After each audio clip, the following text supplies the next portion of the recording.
ప్రార్థన చేసుకుందాం.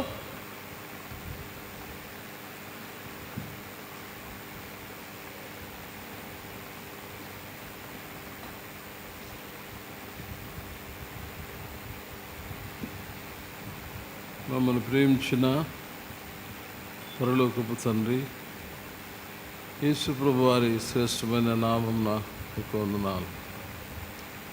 నీ కుమారుని నలగొట్టడానికి మీకు ఇష్టపడి మా కొరకే నీ కుమారుని మరణాన్ని ఇష్టపడ్డారు. స్తోత్రాలు. మా ప్రభువైన యేసు మీ చిత్తానికి లోబడి తాను మరణించి లేచినందుకే స్తోత్రాలు. మాకిచ్చిన శుభప్రదమైన నిరీక్షణను బట్టి వందనాలు. ఈ లోకం ముగిస్తే మీతో ఉంటామనే గొప్ప నిరీక్షణ మాకు కలుగజేసినందుకు కూడా వందనాలు.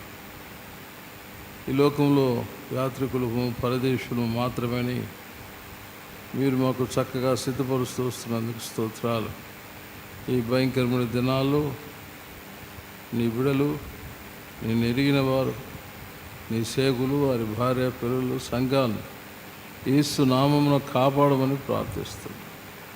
మా జమ్మల మడుగును కాపాడండి. మా యొక్క కడప జిల్లా ప్రజల యొక్క ప్రాణాలను నీ దృష్టికి ప్రియంగా ఉండని, మా ఆంధ్రప్రదేశ్ ప్రజల ప్రాణాలను నీ దృష్టికి ప్రియంగా ఉండని, భారతదేశం యొక్క ప్రజల ప్రాణాలను నీ దృష్టిగా ఉండని నాయన.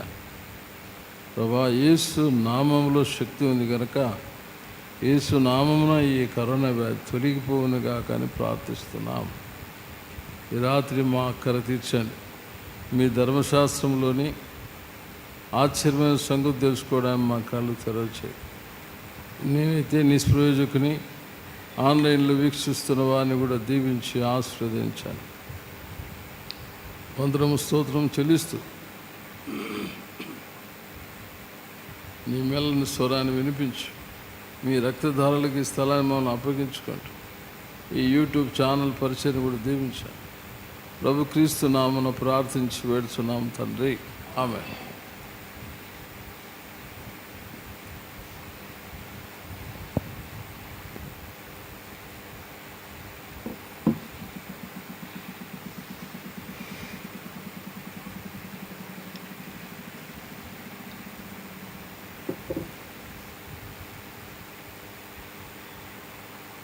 ఈ రాత్రి ప్రభువారు దృష్టికి తీసుకొచ్చిన మాటలు యోహాను సువార్త 13వ అధ్యాయం. యోహాను సువార్త 13వ అధ్యాయం.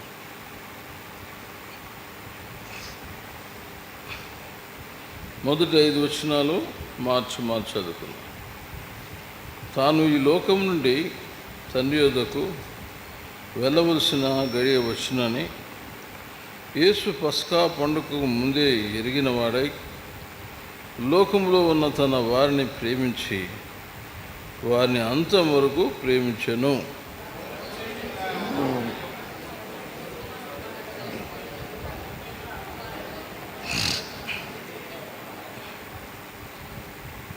మూడవ వచనం.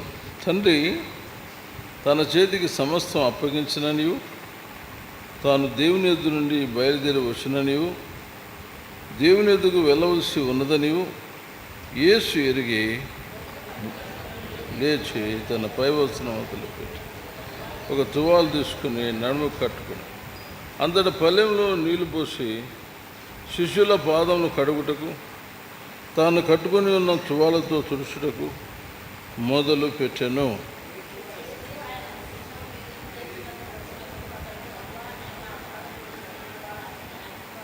చాలు. పరిశుద్ధ ఆత్మదేవుడు ఈ రాత్రి మన అక్కర తీర్చునుగాక. ఈ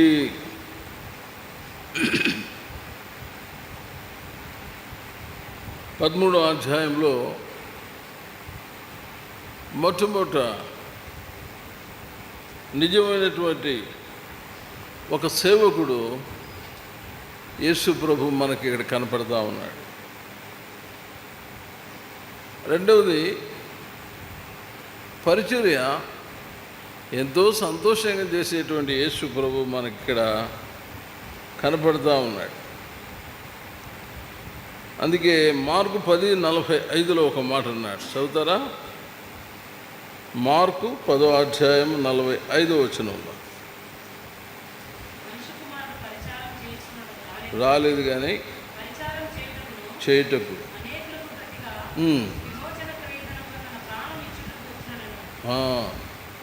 కనుక మనుష్య కుమారుడు విమోచన క్రయధనముగా తన ప్రాణం ఇచ్చుటకు, అంటే రక్షించడానికి, రక్షించే సమయంలో తన ప్రాణం ఇవ్వడానికి యేసు వచ్చినట్లుగా మార్కు 10:45 రాజు. ఇక్కడ అద్భుతమైన విషయం ఏంటంటే కొన్ని ప్రాముఖ్యమైన విషయాలు 13వ అధ్యాయంలో ప్రభు చూపిస్తూ వచ్చినాడు ఈ దినాల అవసరత నిమిత్తమై. అది ఎందుకంటే ప్రస్తుత పరిస్థితులను బట్టి మొట్టమొదట తాను ఈ లోకం నుండి తండ్రి యొద్దకు వెళ్ళవలసిన గడియ వచ్చునని. First he know that his hour is. మొట్టమొదట తాను ఈ లోకం నుండి వెళ్ళవలసిన గడియ వచ్చిందని హీ నోస్. ఇది చాలా ప్రాముఖ్యమైన విషయం. ఈ లోకం నుండి నేను వెళుతున్నాను అనే విషయాన్ని ప్రభువు గ్రహించినాడు. రెండవది, ప్రభువు ఏం గ్రహించాడంటే 3వ వచనం, తండ్రి తన చేతికి సమస్తం అప్పగించినని, తాను దేవుని ఎదురు నుండి బయలుదేరి వచ్చినని, దేవుని ఎదుకు వెళ్ళవలసి ఉన్నదని యేసు ఎరిగి. చూసారా? నేను తండ్రి దగ్గర నుండి వచ్చినాను, తండ్రి నాకు అప్పగించినటువంటి అవన్నీ కూడా నాకు ఏదైతే అప్పగించినాడో తిరిగి తాను తండ్రి యొద్ద నుండి బయలుదేరి వచ్చినని, దేవుని యొద్దకు వెళ్ళవలసి ఉన్నదని యేసు ఎరిగి. తన సమయం అయిపోయింది అనేది ఒకటి గ్రహింపు వచ్చింది. రెండవది, నేను తండ్రి దగ్గర నుండి వచ్చినాను, మరలా ఇప్పుడు తండ్రి దగ్గరికి నేను వెళ్ళాలి. చూడండి, ఈ సంగతి కూడా ప్రభువు వారు చక్కగా ఎరిగినట్లుగా మనం చూస్తున్నాం. మూడవది, తండ్రి దగ్గర నుండి వచ్చినాను, మళ్ళా తండ్రి దగ్గరికి వెళ్తున్నాను. తండ్రి నాకు అప్పగించినటువంటి పని, తండ్రి తన చేతికి సమస్తం అప్పగించనని. భూమి మీద తనకు అప్పగించబడిన పని అయిపోతుంది, తాను గ్రహించినాడు. మూడవది, నేను తండ్రి దగ్గర నుండి వచ్చినాను, మళ్ళా తండ్రి దగ్గరికి పోతున్నాననే మాట కూడా తాను ఎరిగినాడు. 3 విషయాలు. తన గడి అయిపోయిందని ఎరిగినాడు, తనకు అప్పగించిన పని కూడా అయిపోతుందని ఎరిగినాడు, తాను తండ్రి దగ్గర నుండి వచ్చినాను, మళ్ళీ తండ్రి దగ్గర పోతున్నానని ఎరిగినాడు. 4వ విషయం ఏం ఎరిగినాడంటే ప్రభువారు 11వ వచనం, తన్ను అప్పగించిన వారిని ఎరిగి మీలో అందరూ పవిత్రులు కారని ఆయన చెప్పాను.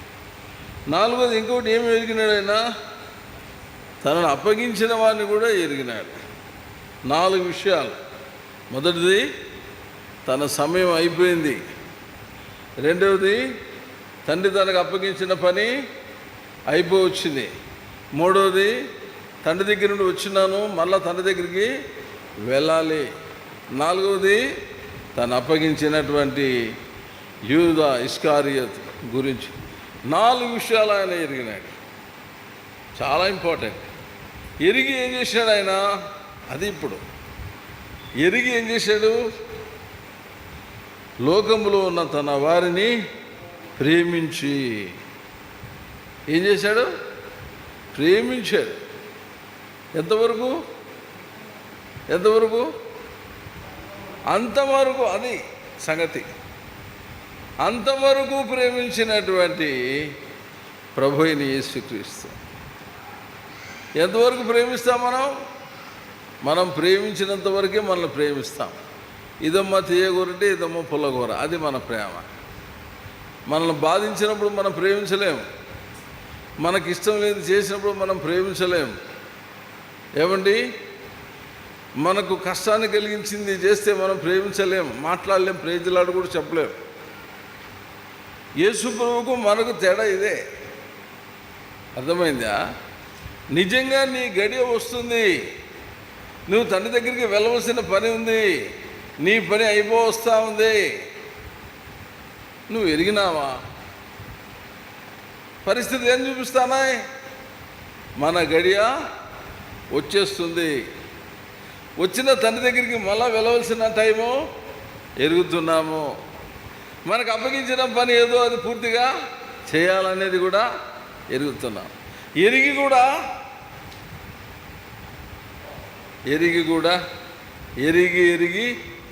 చెడిపో. పరిశుద్ధాత్ముడు ఇచ్చినటువంటి తలంపు. ఎరిగి ఏం చేశాడు ప్రభు? ప్రేమించెను. ఎంతగా ప్రేమించినాడు? అంతవరకు ప్రేమించెను కదా. ఏదో ఇప్పుడు ఎవరు లేరు పాట పాడడానికి రత్నాకం పిలిచినాం, ప్రజలనన్నా అన్నాడు. ఒక 4 వారాలు పాటలు పిలిచకపోతే ఆయన ప్రేమ ఇట్లుంటుందా? నిలబడాలా? That is true love of God. అంటే మనల్ని హెచ్చించినప్పుడు, మనల్ని ప్రేమించినప్పుడు ప్రేమించేది నిజమైన ప్రేమ కాదు. అర్థమైందా?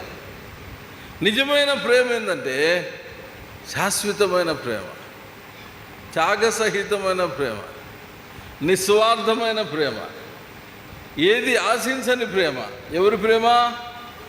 యేసు ప్రభు ప్రేమ. అది అర్థమైందా? ఏం పో అన్న, పోయిన వారం చెప్పినా ప్రార్థన చేయమని, అందరి కోసం చేసినా నా కోసం చేయలేకపో, అయిపోయా. ఏదో మర్చిపోయింటాలేమో అనుకోము.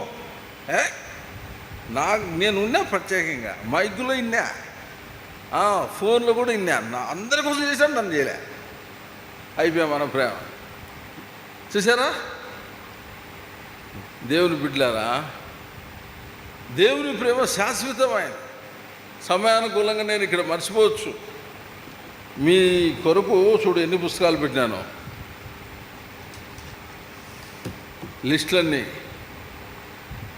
మా దగ్గర ట్రైనింగ్లో ఉన్నాడు కదా గాడ్ సర్వెంట్, అడగండి. నేను ఎప్పుడు పనుకుంటాను, ఎప్పుడు లేస్తానో అడగండి, చెప్తాను.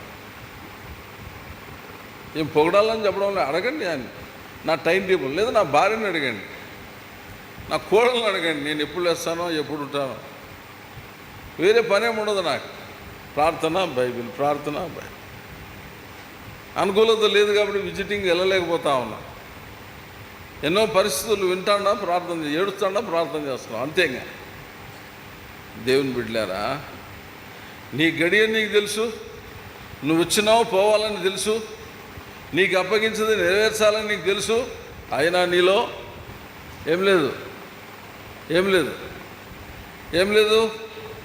ప్రేమ లేదు. ఏం ప్రేమ? యేసు ప్రేమ లేదు. నీ ప్రేమ ఉంటుంది, బీరకాయ ప్రేమ, కూరగాయల ప్రేమ, భోజనం ప్రేమ, అది కాదు. యేసు ప్రేమ లేదు. నిన్ను బాధ పెట్టినప్పుడు, నేను తునికిరించినప్పుడు, నిన్ను అవమానించినప్పుడు, అర్థమైందా? నిన్ను కష్టపెట్టినప్పుడు నేను ప్రేమించాలి. ఇదే యేసు ప్రభు యొక్క ప్రేమ.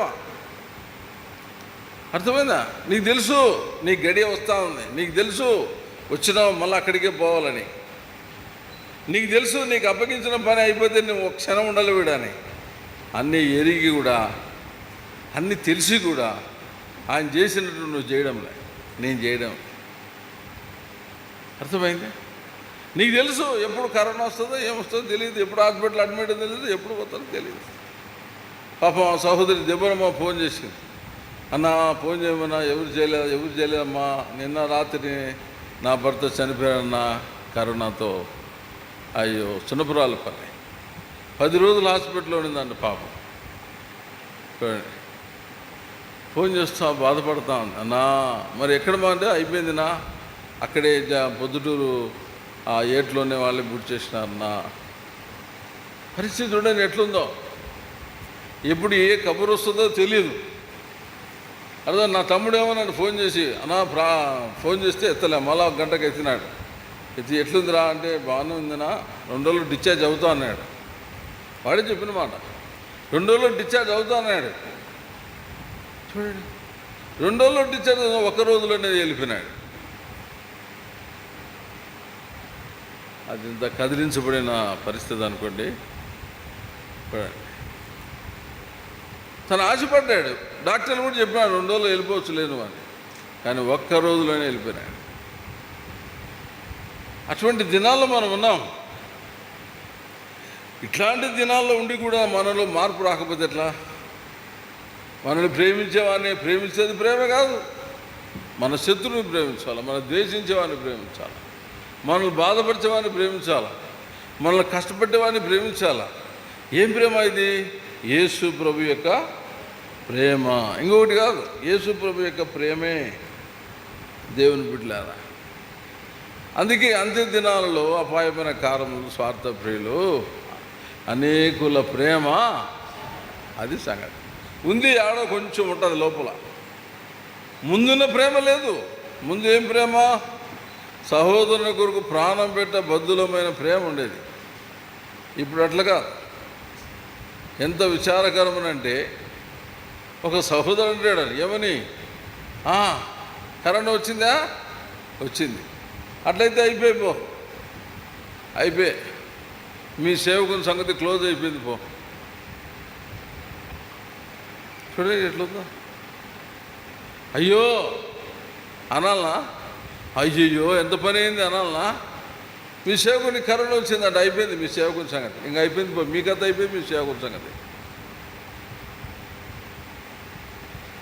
Where is the love of God?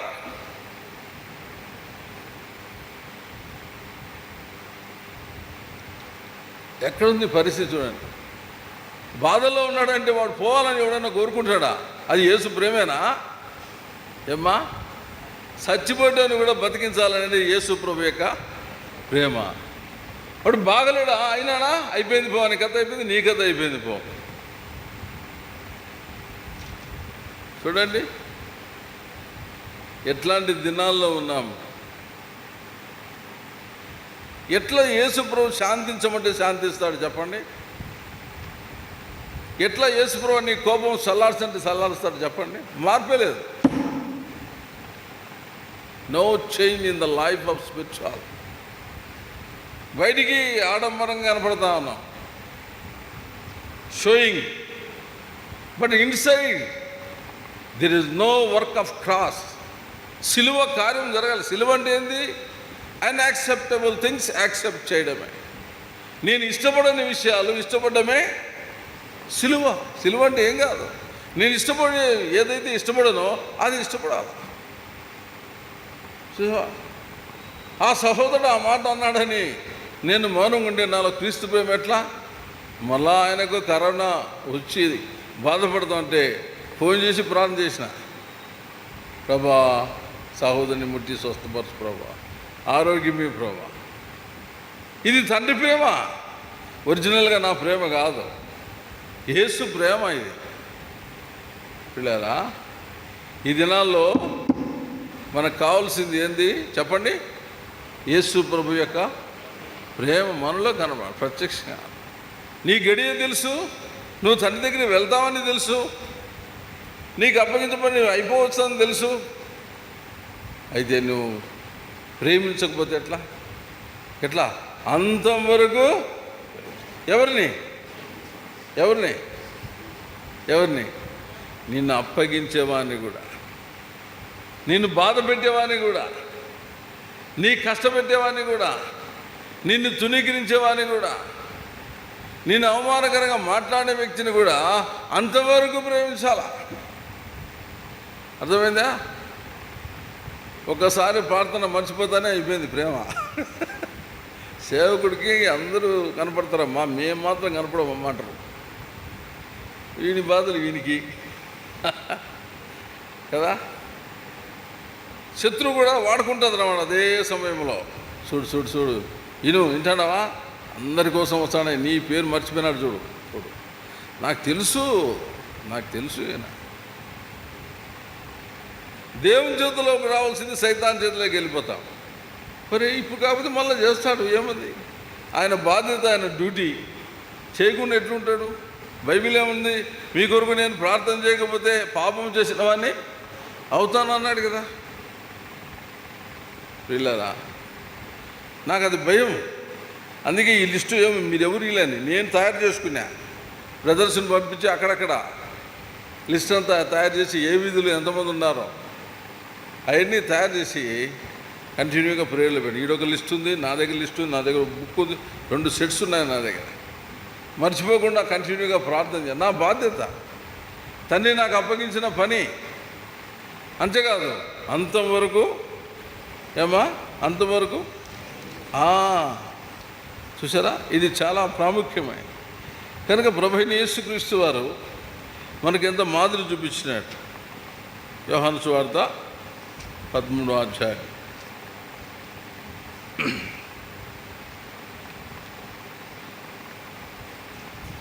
అందరినీ ప్రేమించినాడు, తన గడియ ఎరిగినాడు, తండ్రి దగ్గరికి మళ్ళీ వెళ్తానని ఎరిగినాడు, తను అప్పగించేవాడిని కూడా ఎరిగినాడు. ఎరిగి ఆయన ఏం చేసినాడు చూడండి. 4వ వచనం, 13వ అధ్యాయం 4వ వచనం. యోహాను సువార్త 13:4. లేచి పెట్టివేసి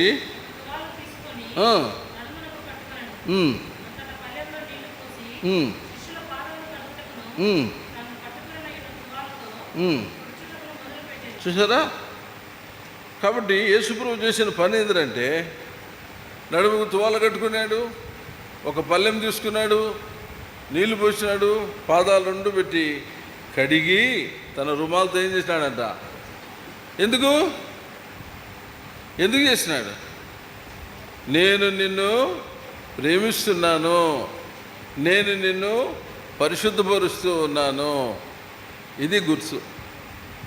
అర్థమైందా? తగ్గింపు స్వభావం, ప్రేమించేది. యేసు ప్రభు తన గడియ ఎరిగిన వాడై, తాను తన దగ్గర వెళ్ళవలసిన సమయం ఎరిగిన వాడై తను తాను తగ్గించుకుంటూ ఉన్నాడు. గుర్తుపెట్టుకోండి, తను తాను తగ్గించుకుంటూ ఉన్నాడు. నిజంగా నీ గడియను ఎరిగినప్పుడు నీలో ఏం కనపడాలా? తగ్గింపు కనపడాలి, విధేయత కనపడాలి, దీనత్వం కనపడాలి. అర్థమైందా? దీన్ని బట్టి యేసు ప్రభువు నీలో ఉన్నాడు అని అర్థం. అర్థమైంది? ప్రభువు నీలో ఉన్నాడు అని. దేవుని బిడ్డలారా, అర్థమైందా? ప్రభు నీలో ఉన్నాడు కనుక ఇక్కడ ఆయనలో ప్రేమ ఉందని, అంతవరకు ప్రేమిస్తున్నాడని. రెండవది, మొదటిది ఏం చేశాడంటే అందరినీ ప్రేమించినాడు. రెండవది తనలో తగ్గింపు జీవితం, అంటే మాదిరికరమైన జీవితం. ఎందుకు ఇట్లా చేసినాడు? నేను తండ్రి దగ్గరికి వెళ్ళవలసిన గడియ వచ్చింది. చూడండి ఆయన ఎందుకు చేశాడు. రెండవది 15వ వచనం.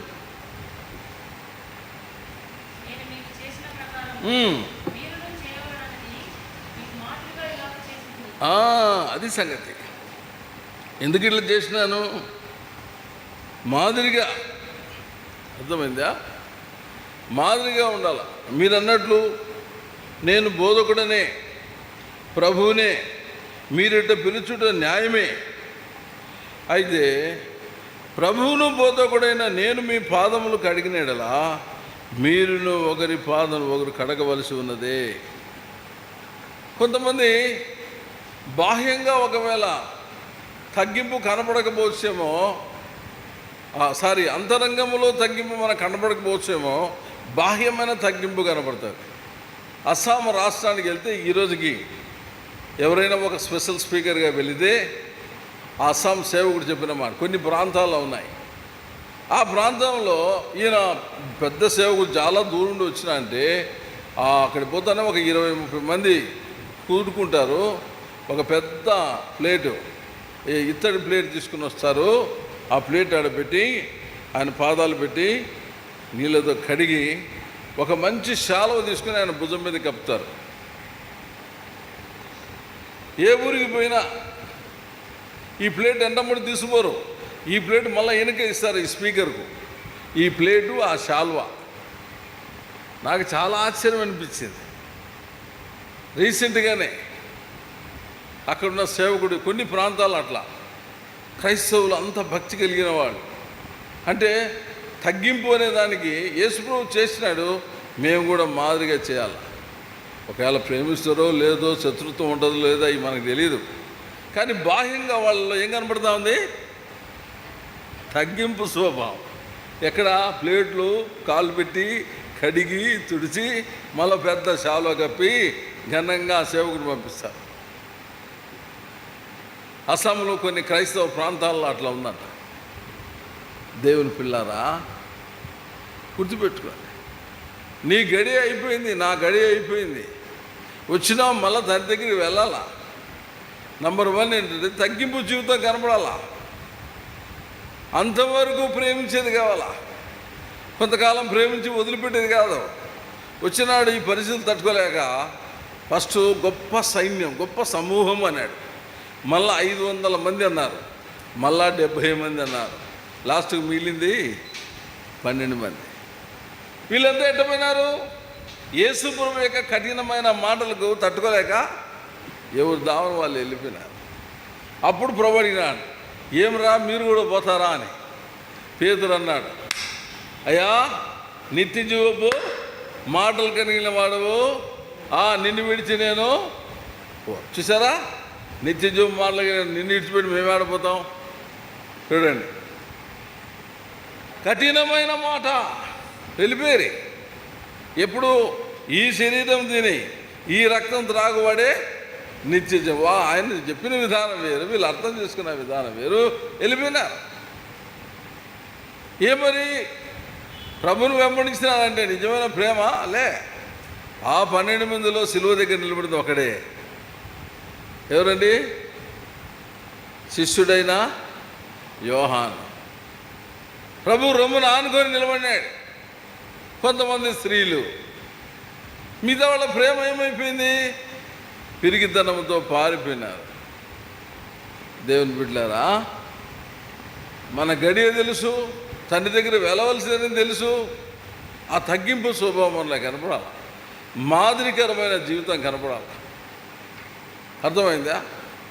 అది చాలా ప్రాముఖ్యమైనది. చూడండి, అందుకే చివరికి ఆయన ప్రభు చెప్పిన మాట చూడండి, 34వ వచనం, మీరు ఒకరినొకరు ప్రేమించవలనని మీకు క్రొత్త ఆజ్ఞ ఇచ్చుచున్నాను. నేను మిమ్మల్ని ప్రేమించినట్టే మీరు ఒకరినొకరు ప్రేమించవలను. మీరు ఒకరిని ఎడల ఒకడు ప్రేమ గలవారైన ఎడల దీనిని బట్టి మీరు నా శిష్యులని అందరూ తెలుసుకుంటారు. కనుక ఇక్కడ ప్రభు అన్నీ చెప్పుకుంటూ వచ్చి చివరికి వచ్చి ఏమంటున్నాడు తెలుసా? మీకు ఒక కొత్త ఆజ్ఞ ఇస్తున్నాను. ఏంటి ఆ కొత్త ఆజ్ఞ? ఏమండి, నేను మిమ్మల్ని ప్రేమించినట్టే మీరు ఒకరిని ఒకడు. అది నేను ఎలా ప్రేమిస్తున్నానో అట్లా మీరు ఒకరినొకరు ప్రేమ కలిగి ఉండండి. చూడండి, కాబట్టి ముందు నుండి చెప్పుకుంటూ వచ్చినాడు, చూపించినాడు, నేను ఎట్లా ప్రేమించినాను చూడండి. అంటే తగ్గింపు, ఆ వినయము, ఇవన్నీ చూపించి ఇప్పుడు ఆయన చెప్తున్నాడు, ఇదిగో ఈ ఆజ్ఞ మీకు ఇస్తున్నాను. అంటే ఏదైతే యేసు ప్రభు చూపించినాడో జీవితంలో అది వాళ్లకు ఆజ్ఞాపించినాడు. అంటే ప్రభు మాదిరికరమైనటువంటి జీవితము పిల్లారా. కాబట్టి మాదిరికరమైన జీవితం చూపించినాడు ప్రభు. మనం కూడా ఈ దినాల్లో మాదిరికరమైన జీవితము చూపించాలనేది ప్రభు మనల్ని ఈ యొక్క 13వ అధ్యాయం ద్వారా మనల్ని దర్శించడం. అందుకే ఆ 13 మొదటి వచనం ఏమన్నాడు? చదవండి, 13 మొదటి వచనం.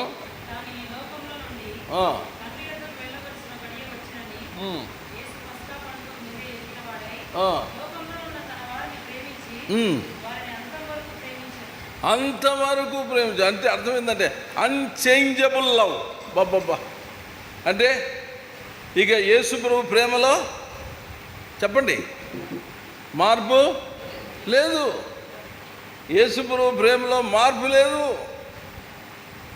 అర్థమైంది?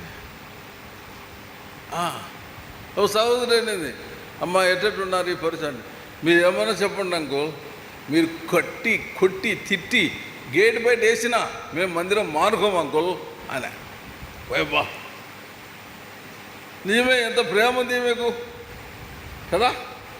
అయితే జీవితంలోకి వచ్చినప్పుడు అసలు ప్రేమ బయటపడుతుంది. అంతవరకు బయటికి సమస్యలు వచ్చినప్పుడు, ఇబ్బందులు వచ్చినప్పుడు, అవమానకర పరిస్థితులు వచ్చినప్పుడు లోపల ఉన్నది ఒరిజినలా కాదనేది బయటపడిపోతుంది. యేసు ప్రభు చూడండి, ఎవరినైనా ఆయన విడిచిపెట్టినట్టుగా ఉందా? ఏమన్నాడు? ఇదిగో నీ కొరకు నా ప్రాణం పెడతాను అన్నాడు, నీ కొరకు చెరసాలకైనా వెళ్తాను అన్నాడు. అట్లాంటి ఏమైనాడు? ఆయన ఎవరు నాకు తెలియదు. ఆయన ఎవరు నాకు తెలియదు అన్న వ్యక్తిని మనమే ఉంటాం, నాకు కూడా ఆయన తెలియదు పోయా అంటాం. కానీ యేసు అట్టంలే, ఇక్కడ భూమి మీద నన్ను ఎప్పుడైతే ఒప్పుకుంటారో పరలోకమందు నేను నా తండ్రి దూతలు ఎదుట వారిని ఒప్పుకుంటాను. అంటే ఇక్కడ ఆయన ప్రేమించినట్లయితే అక్కడ ఘనత ఉంది. దేవుని బిడ్డలారా గుర్తుపెట్టుకోండి. కాబట్టి వెంటనే నేను చేపలు పట్టడం పోతానన్నాడు పీటర్. అందరూ పదంపా మేము వస్తాము. ఎంతంటే చాలా 3 ఏళ్ళు అయిపోయింది మేము చేపలు ఇడిచిపెట్టి, పదంపా పోయినారు అందరూ చేపలు పట్టుకోవడానికి. ఒక చేప కూడా దొరకలే. చివరికి ప్రభు ప్రత్యక్షమై వల వేయండి అంటే చేపలు. అయ్యా ప్రభా నువ్వా అని అప్పుడు నీళ్ళు దుంకేసినాడు. ఇచ్చిపెట్టినాడా? భుజం మీద చేసుకొని పైకి తీసుకొని వచ్చి, ఏం పీటర్ నిజంగా నన్ను ప్రేమిస్తావా అన్నాడు. అబ్బా గుండె బయలిపోయింది అయ్యగారికి. అయ్యా నువ్వే ఎరుగుదులే అన్నాడు. మళ్ళీ అడిగినాడు, నిజంగా ప్రేమిస్తావా? నువ్వే ఎరుగుదు ప్రభు. అయితే నా గొర్రెలను చూసుకో. నన్ను ప్రేమించేవాడికే పని అప్పగిస్తాడు, కానీ ప్రేమించిన వానికి ఏ పని అప్పగించడు. గుర్తుపెట్టుకో. ప్రభువుకు ఎప్పుడైతే విధేయుడివై ఆయన ప్రేమిస్తావో ఆయన నీకు పని ఇస్తాడు, అప్పగిస్తాడు. ఓ ఇతరులో నిజంగా ప్రేమ ఉంది, దేవుని ప్రేమ. అయ్యా తీసుకో, సండే స్కూల్ తీసుకో, తర్వాత పెద్ద పరిచయం తీసుకో అంటాడు. దేవుని పిల్లారా గుర్తుపెట్టుకోండి. కనుక ప్రభు ఆయన అన్నాడు, శాశ్వతమైన ప్రేమతో నేను ప్రేమిస్తున్నాను, విడివకని ఎడలా ఎవరిని విడిచిపెట్టా ప్రభు. అట్లాంటి తోమ ఇండియాకు వచ్చి అసలు రాకుండా పోతుంటే ఎదురుకు వచ్చాడ. ప్రభా ఏమయ్యా నా చేతులు చూపించినా కదా నీకంటే, చూపించినవయ్యా ఏ పిరిగితనంతో వెళ్ళిపోతానండి నొప్ప. అప్పుడు షిప్ ఎక్కి ఆయనతో పాటు కొంతమంది సిరియనులు తోమ అంతా బోట్లో వచ్చినారు. ఎక్కడికి? కేరళ. ఆడొచ్చి సువార్త చేస్తే మొట్టమొదటి నమ్ముకుంది ఎవరు? బాపునోళ్ళు.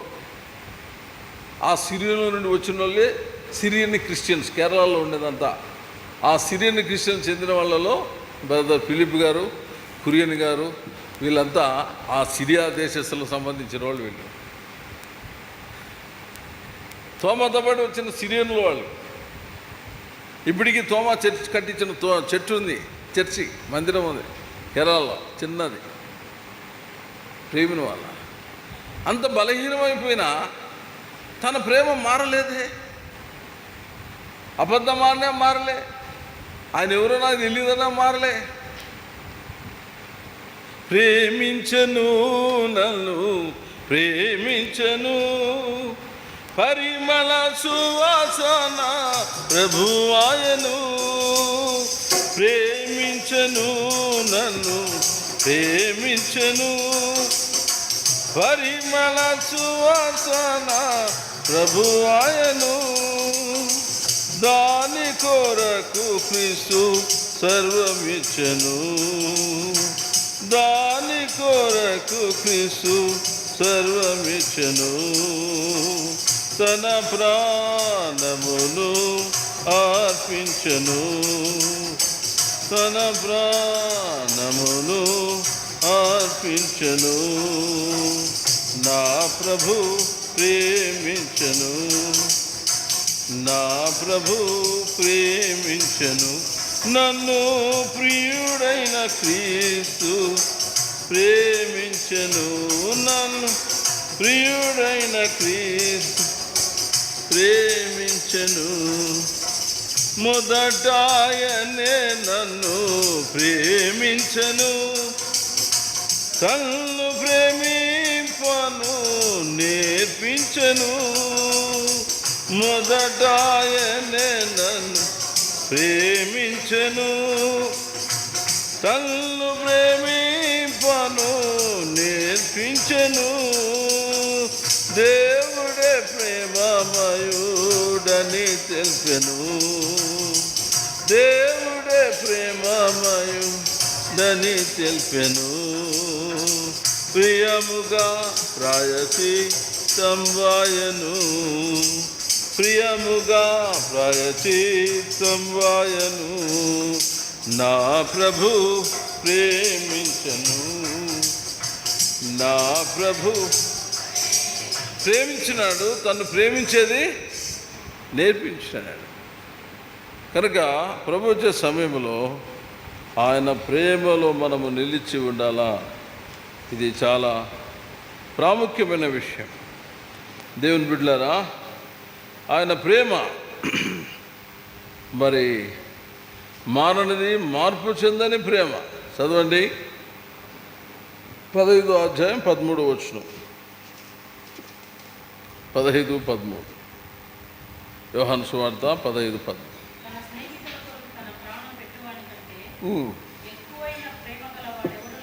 లేడు.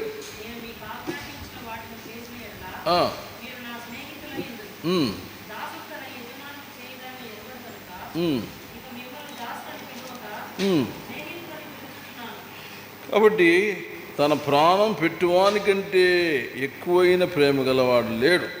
ఇంకొకటి ఏమంటే 9వ వచనం, 9వ వచనం. తండ్రి నన్ను ఎలాగో ప్రేమించను, నేను కూడా మిమ్మల్ని అలాగా ప్రేమించేది. నా ప్రేమ యందు నిలిచి. తండ్రి ఎట్లా ప్రేమించాడు? నేను కూడా మిమ్మల్ని అలాగనే ప్రేమించిన.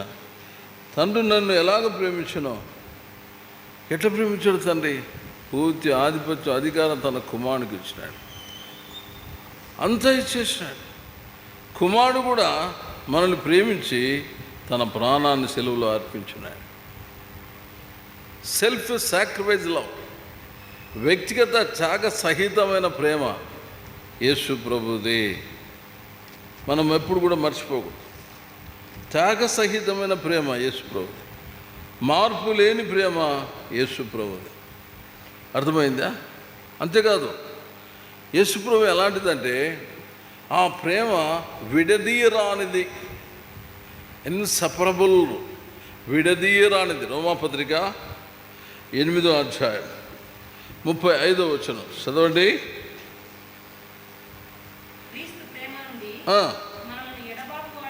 ఎవరు?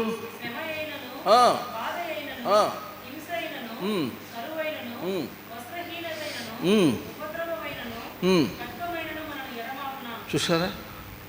ఇవేది కూడా మనల్ని ఎడబాపలేదు. అంటే ఏది కూడా దేవుని ప్రేమ నుండి మనల్ని, అంటే పౌలు అంటాడు, ఇవన్నీ కూడా దేవుని ప్రేమ నుండి మనం దూరం చేయలేము. కష్టం రాని, ఇబ్బంది రాని, అవమానం రాని, మరణం రాని, ఖడ్గం రాని, దేవుని ప్రేమను దూరం చేయలేవు. అంత బలమైనటువంటి ప్రేమ యేసుప్రభు ప్రేమ. ఆయన సిలువలో మనకు చూపించాడు. 1 యోహాను పత్రిక 3వ అధ్యాయం, 1 యోహాను 3:16. 1 యోహాను 3:16. ఆయన మన నిమిత్తము తన ప్రాణం పెట్టిన గనక దీని వలన ప్రేమ ఎట్టిదని తెలుసుకొనుచున్నాము. బా, ఈ ప్రేమను పొందిన వాళ్ళు ఎట్లున్నారు? గలతీ 2వ అధ్యాయం 20వ వచనం.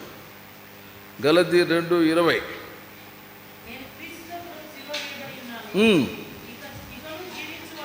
నేను కాదు,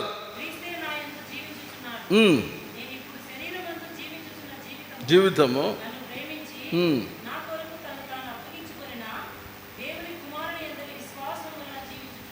ఇది వాళ్ళ సాక్ష్యం. అపోస్తలుడైన పౌలు సాక్ష్యం. నేను జీవించే జీవితం నా కొరకు తను అప్పగించుకుని యేసుక్రీస్తునందు విశ్వాసం ద్వారా జీవిస్తున్నాను. అంటే ఖడ్గం రాని, ఇంకేమని రాని ఈ ప్రేమ నన్ను ఎడబాపలే. ఇంత బలమైన ప్రేమ, ఈ ఖడ్గము, ఈ కరువు, ఈ కష్టం ఏది కూడా దేవుని ప్రేమ నుండి నన్ను దూరం చేయలేదు. అంతేనా?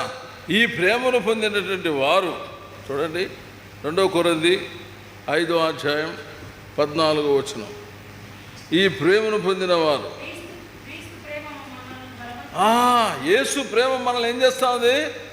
బలవంతం చేస్తూ ఉంది. మీరు పోండి అయ్యా, చెప్పండి అయ్యా, ప్రార్థించండి అయ్యా. పిల్లరా చూడండి, ఆ ప్రేమను పొందిన వారు ప్రాణం పెట్టడానికి సిద్ధపడ్డారు, హతసాక్షులుగా నిలబడ్డారు చరిత్రలో. చూసారా? కనుక ఈ ప్రేమను పొందిన మనం ఎట్లున్నాము? పౌలు అంటాడు, ఖడ్గమైన కరువైనా ఏమైనా కానీ ఈ ప్రేమ నుండి దూరం చేయలేము. ఈ ప్రేమ మనం బలవంతం చేస్తూ ఉంది. ఎందుకంటే సిలువలో చూపిన ఆ ప్రేమను మేము పొందినాం. కాబట్టి జీవించేవాడిక తమ కొరకు కాదు, తమ కొరకు సిలువలో ప్రాణం ఇచ్చిన ప్రభు కొరకు జీవిస్తూ ఉన్నాము. పిల్లరా, నిజముగా ప్రభు కొరకు మనం జీవిస్తున్నామా? నీకు తెలుసు నీ గడియ వచ్చింది, నీకు తెలుసు వచ్చిన దగ్గర తండ్రి దగ్గరికి మళ్ళా నువ్వు వెళ్ళాలి. విషయాలన్నీ నీకు తెలుసు, నీకు అప్పగించిన పని పూర్తి చేయవలసిన పరిస్థితిలో ఉన్నావు అని తెలిసి ఏ విధంగా జీవిస్తున్నావు లోకంలో? ప్రభు ఎట్లా జీవించినాడు? తన గడియ వచ్చిందని, తండ్రి దగ్గర వెళ్ళాలని, తను అప్పగించేవాడిని కూడా ఎరిగిన వాడై అంతవరకు ప్రేమించినాడు. ఇదే యేసు ప్రభు యొక్క ప్రేమ. అందుకే నిన్ను నీ పొరుగు వాడిని ప్రేమించుము, నీ సహోదరుని నిన్ను ప్రేమించుము. నేనేం చేసిన? మాదిరి చూపించిన. ఆ ప్రేమను కలిగిన నేను మాదిరి చూపించిన. ఇంకేంటి?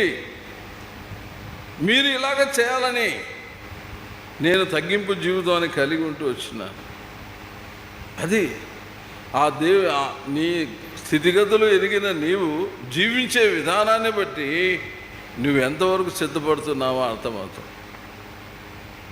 ఏ సమయంలో ఎవరికైనా పిలుపు రావచ్చు. ఇప్పుడు లాస్ట్ స్టేజ్లో ఉన్నాం, అర్థమైందా? చివరి క్షణంలో ఉన్నాం. ఎవరికైనా ఎప్పుడైనా ఏ స్థితిలో అయినా పిలుపు రావచ్చు. కాబట్టి అంతవరకు ప్రేమించి ఆ ప్రేమలో మనం నిలిచి ఉన్నాం. రెండవది చూడండి, చదవండి 13వ అధ్యాయం 9వ వచనం,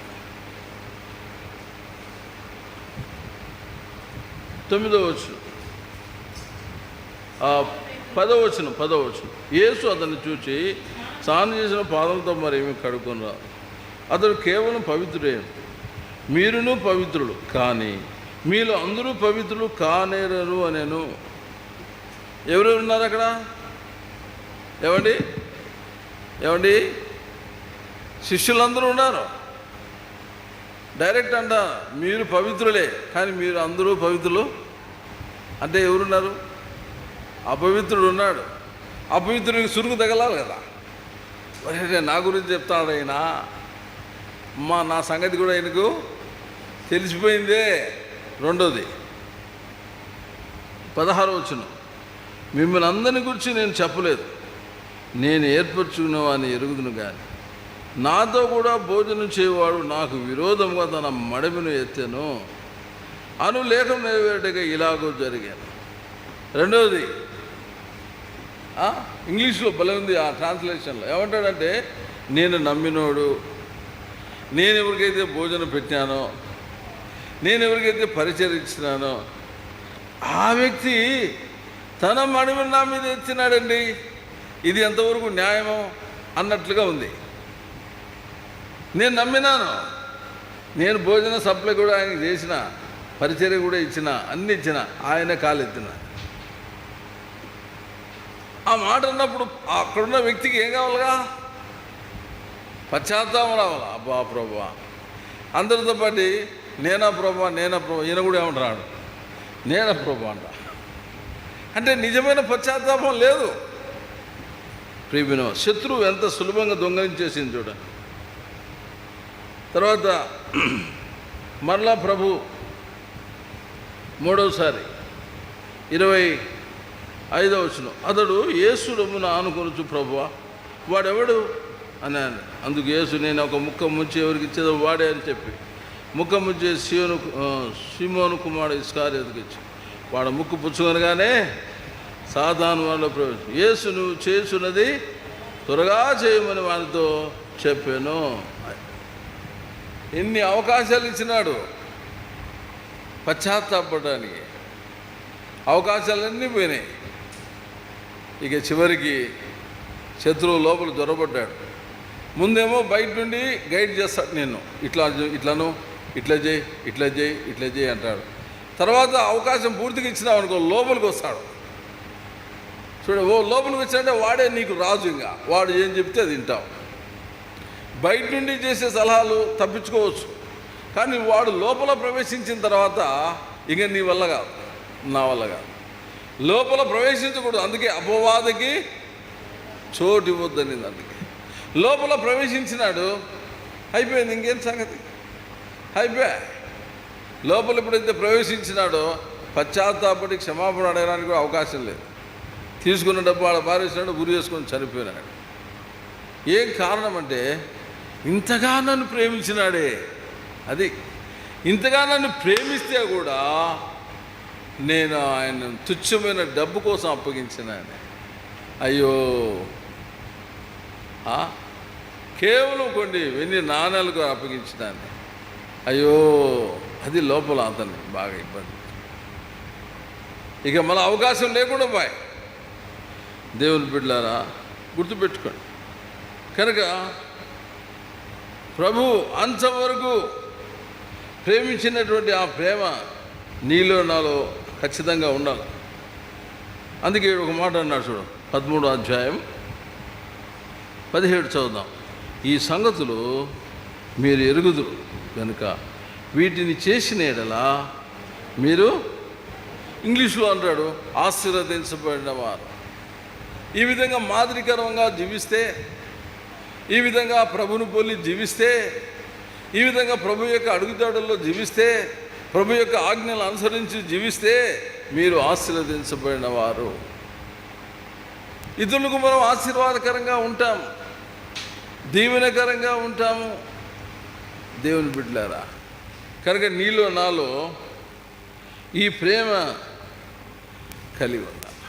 మర్చిపోకండి, ఆ గడి ఎరిగినవాడు, తన దగ్గర నుండి వచ్చిన మళ్ళా వెళ్ళాలని ఆ గడి ఎరిగినవాడు, తనకు అప్పగించిన పని తిరిగి పూర్తి చేసే పరిస్థితిలో టైం అయిపోయిందని అది ఎరిగినవాడు, తను అప్పగించే